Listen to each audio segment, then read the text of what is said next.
नमस्कार। आइए सुनते हैं मुंशी प्रेमचंद जी की लिखी कहानी कर्मों का फल। मुझे हमेशा ही आदमियों को परखने की सनक रही है और अनुभव के आधार पर कह सकता हूँ कि यह अध्ययन जितना मनोरंजक, शिक्षाप्रद और उद्घाटनों से भरा हुआ है, उतना शायद कोई और अध्ययन न होगा। लेकिन अपने दोस्त लाला साईं दयाल से बहुत अरसे तक दोस्ती और बेतकल्लुफी के संबंध रहने पर भी मुझे उसकी थाह न मिली। मुझे ऐसे दुर्बल शरीर में ज्ञानियों की सी शांति और संतोष देखकर आश्चर्य होता था, जो एक नाजुक पौधे की तरह मुसीबतों के झोंके में भी अचल और अटल रहता था। यूं वह बहुत ही मामूली दर्जे का आदमी था, जिसमें मानव कमजोरियों की कमी न थी। वह वादे बहुत करता था, लेकिन उन्हें पूरा करने की जरूरत नहीं समझता था। वह मिथ्याभाषी न हो, लेकिन सच्चा भी न था। बेमुरव्वत न हो, लेकिन उसकी मुरव्वत छिपी रहती थी। उसे अपने कर्तव्य पर पाबंद रखने के लिए दबाव और निगरानी की जरूरत थी। किफायत सारी के उसूलों से बेखबर, मेहनत से जी चुराने वाला, उसूलों का कमजोर, एक ढीला ढाला मामूली आदमी था। लेकिन जब कोई मुसीबत सिर पर आ पड़ती तो उसके दिल में साहस और दृढ़ता की वह जबरदस्त ताकत पैदा हो जाती थी, जिसे शहीदों का गुण कह सकते हैं। उसके पास न दौलत थी, न धार्मिक विश्वास, जो ईश्वर पर भरोसा करने और उसकी इच्छाओं के आगे सिर झुका देने का स्रोत है। एक छोटी सी कपड़े की दुकान के सिवाय कोई जीविका न थी। ऐसी हालातों में उसकी हिम्मत और दृढ़ता का सोता कहाँ छिपा हुआ है, वहाँ तक मेरी अन्वेषण दृष्टि नहीं पहुँचती थी। बाप के मरते ही मुसीबतों ने उस पर छापा मारा। कुछ थोड़ा सा कर्ज विरासत में मिला, उसमें बराबर बढ़ते रहने की आश्चर्यजनक शक्ति छिपी हुई थी। बेचारे ने अभी बरसी से छुटकारा नहीं पाया था कि महाजन ने नालिश की और अदालत के तिलस्मी अहाते में पहुँचते ही यह छोटी सी हस्ती इस तरह फूली जिस तरह मशक फूलती है। डिग्री हुई, जो कुछ जमा जथा थी, बर्तन, भांडे, हांडी, तवा, उसके गहरे पेट में समा गए। मकान भी न बचा। बेचारे मुसीबतों के मारे साईं दयाल का अब कहीं ठिकाना न था। कौड़ी कौड़ी का मोहताज, न कहीं घर न बार। कई कई दिन फांके से गुजर जाते। अपनी तो खैर उन्हें जरा भी फिक्र न थी, लेकिन बीवी थी, 2-3 बच्चे थे, उनके लिए तो कोई ना कोई फिक्र करनी पड़ती थी। कुनबे का साथ और यह बेसरो सामानी, बड़ा दर्दनाक दृश्य था। शहर से बाहर एक पेड़ की छाया में यह आदमी अपनी मुसीबतों के दिन काट रहा था। सारे दिन बाजार की खाक छानता। मैंने एक बार उस रेलवे स्टेशन पर देखा। उसके सिर पर एक भारी बोझा था। उसका नाजुक सुख सुविधाओं में पला हुआ शरीर पसीना पसीना हो रहा था। पैर मुश्किल से उठते थे, दम फूल रहा था, लेकिन उसके चेहरे से मर्दाना हिम्मत और मजबूत इरादे की रोशनी टपकती थी। चेहरे से पूर्ण संतोष झलक रहा था। उसके चेहरे पर ऐसा इत्मीनान था कि जैसे यही उसका बाप दादों का पेशा है। मैं हैरत से उसका मुंह ताकता रह गया। दुख में हमदर्दी दिखाने की हिम्मत न हुई। कई महीने तक यही कैफियत रही। आखिरकार उसकी हिम्मत और सहनशक्ति उसे इस कठिन दुर्गम घाटी से बाहर निकाल लाई। थोड़े ही दिनों बाद मुसीबतों ने फिर उस पर हमला किया। ईश्वर ऐसा दिन दुश्मन को भी न दिखलाए। मैं 1 महीने के लिए बम्बई चला गया था। वहां से लौटकर उससे मिलने गया। वह दृश्य याद करके आज भी रोंगटे खड़े हो जाते हैं और दिल डर से कांप उठता है। सुबह का वक्त था। मैंने दरवाजे पर आवाज दी और हमेशा की तरह बेतकल्लुफ अंदर चला गया, मगर वहां साईं दयाल का वह हंसमुख चेहरा, जिस पर मर्दाना हिम्मत की ताजगी झलकती थी, नजर न आया। मैं 1 महीने के बाद उसके घर जाऊं और वह आंखों से रोते लेकिन होठों से हंसते दौड़कर मेरे गले लिपट न जाए। जरूर कोई आफत है। उसकी बीवी सिर झुकाए आई और मुझे उसके कमरे में ले गई। मेरा दिल बैठ गया। साईं दयाल एक चारपाई पर मैले कुचेले कपड़े लपेटे आंखें बंद किए पड़ा दर्द से करा रहा था। जिस्म और बिछौने पर मक्खियों के गुच्छे बैठे हुए थे। आहट पाते उसने मेरी तरफ देखा। मेरे जिगर के टुकड़े हो गए, हड्डियों का ढांचा रह गया था। दुर्बलता की इससे ज़्यादा सच्ची और करुण तस्वीर नहीं हो सकती। उसकी बीवी ने मेरी तरफ निराशा भरी निगाहों से देखा। मेरी आंखों में आंसू भर आए। उस सिमटे हुए ढांचे में बीमारी को भी मुश्किल से जगह मिलती होगी। जिंदगी का क्या जिक्र। आखिर मैंने धीरे से पुकारा। आवाज़ सुनते ही वह बड़ी बड़ी आंखें खुल गई, लेकिन उनमें पीड़ा और शोक के आंसू न थे। संतोष और ईश्वर पर भरोसे की रोशनी थी। और वह पीला चेहरा, आह, वह गंभीर संतोष का मौन चित्र, वह संतोष में संकल्प की सजीव स्मृति। उसके पीलेपन में मर्दाना हिम्मत की लाली झलकती थी। मैं उसकी सूरत देखकर घबरा गया। क्या यह बुझते हुए चिराग की आखिरी झलक तो नहीं? मेरी सहमी हुई सूरत देखकर वह मुस्कुराया और बहुत धीमी आवाज में बोला, तुम ऐसे उदास क्यों हो? यह मेरे कर्मों का फल है। मगर कुछ अजब बदकिस्मत आदमी था। मुसीबतों को उससे कुछ खास मोहब्बत थी। किसे उम्मीद थी वह प्राण घातक रोग से मुक्ति पाएगा? डॉक्टरों ने भी जवाब दे दिया था, मौत के मुंह से निकल आया। मगर भविष्य का जरा भी ज्ञान होता तो सबसे पहले मैं उसे जहर दे देता। आह, उस शोकपूर्ण घटना को याद करके कलेजा मुंह को आता है। धिक्कार है उस जिंदगी पर कि बाप अपनी आंखों से अपने इकलौते बेटे का शोक देखे। कैसा हंसमुख, कैसा खूबसूरत होनहार लड़का था, कैसा सुशील, कैसा मधुरभाषी। जालिम मौत ने उसे छांट लिया। प्लेग की दुहाई मची हुई थी। शाम को गिल्टी निकली और सुबह को कैसी मनहूस अशुभ सुबह थी। वह जिंदगी सवेरे के चिराग की तरह बुझ गई। मैं उस वक्त उस बच्चे के पास बैठा हुआ था और साईं दयाल दीवार का सहारा लिए हुए खामोश आसमान की तरफ देखता था। मेरी और उसके आंखों के सामने जालिम और बेरहम मौत ने उस बच्चे को हमारी गोद से छीन लिया। मैं रोते हुए साईं दयाल के गले से लिपट गया। सारे घर में कोहराम मचा हुआ था। बेचारी माँ पछाड़े खा रही थी।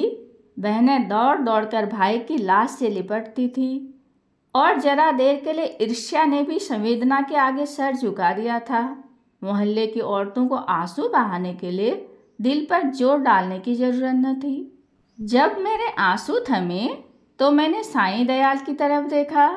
आंखों में आंसू भरे हुए थे। आह, संतोष का आंखों पर कोई बस नहीं, लेकिन चेहरे पर मर्दाना दृढ़ता, समर्पण का रंग स्पष्ट था। इस दुख की बाढ़ और तूफान में भी शांति की नैया उसके दिल को डूबने से बचाए हुए थी। इस दृश्य ने मुझे चकित नहीं, स्तंभित कर दिया। संभावनाओं की सीमाएं कितनी ही व्यापक हो, ऐसे हृदय द्रावक स्थिति में होश हवास और इत्मीनान को कायम रखना उन सीमाओं से परे है। लेकिन इस दृष्टि से साईं दयाल मानव नहीं, अति मानव था। मैंने रोते हुए कहा, भाई साहब, अब संतोष की परीक्षा का अवसर है। उसने दृढ़ता से उत्तर दिया, हाँ, यह कर्मों का फल है। मैं एक बार फिर भौचक होकर उसका मुंह ताकने लगा। लेकिन साईं दयाल का यह तपस्वियों जैसा धैर्य और ईश्वरीय इच्छा पर भरोसा, अपनी आंखों से देखने पर भी मेरे दिल में संदेह बाकी थे। मुमकिन है जब तक चोट ताजी है सब्र का बांध कायम रहे, लेकिन उसकी बुनियाद हिल गई है, उसमें दरारें पड़ गई है। वह अब ज़्यादा देर तक दुख और शोक की जहरों का मुकाबला नहीं कर सकता।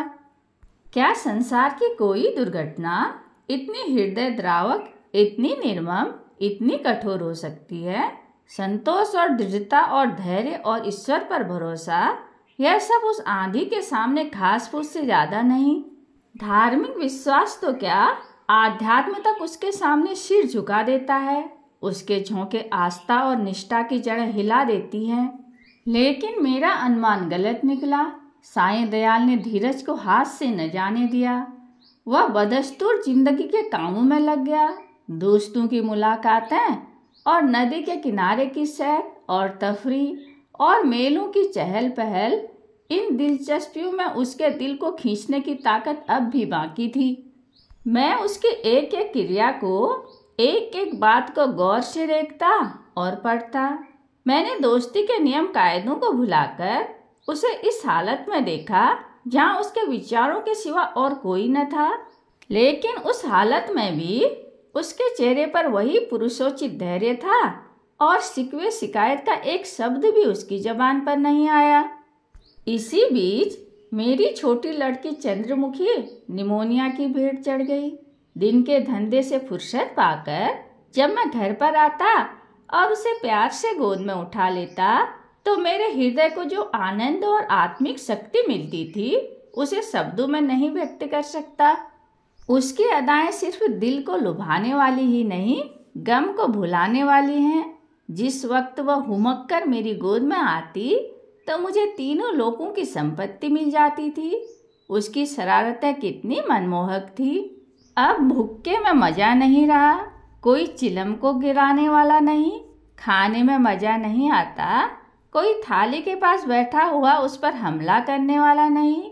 मैं उसकी लाश को गोद में लिए बिलक बिलक कर रो रहा था। यही जी चाहता था कि अपनी जिंदगी का खात्मा कर दूं। यकायक मैंने साईं दयाल को आते हुए देखा। मैंने फौरन आंसू पोंछ डाले और उस नन्ही सी जान को जमीन पर लिटाकर बाहर निकल आया।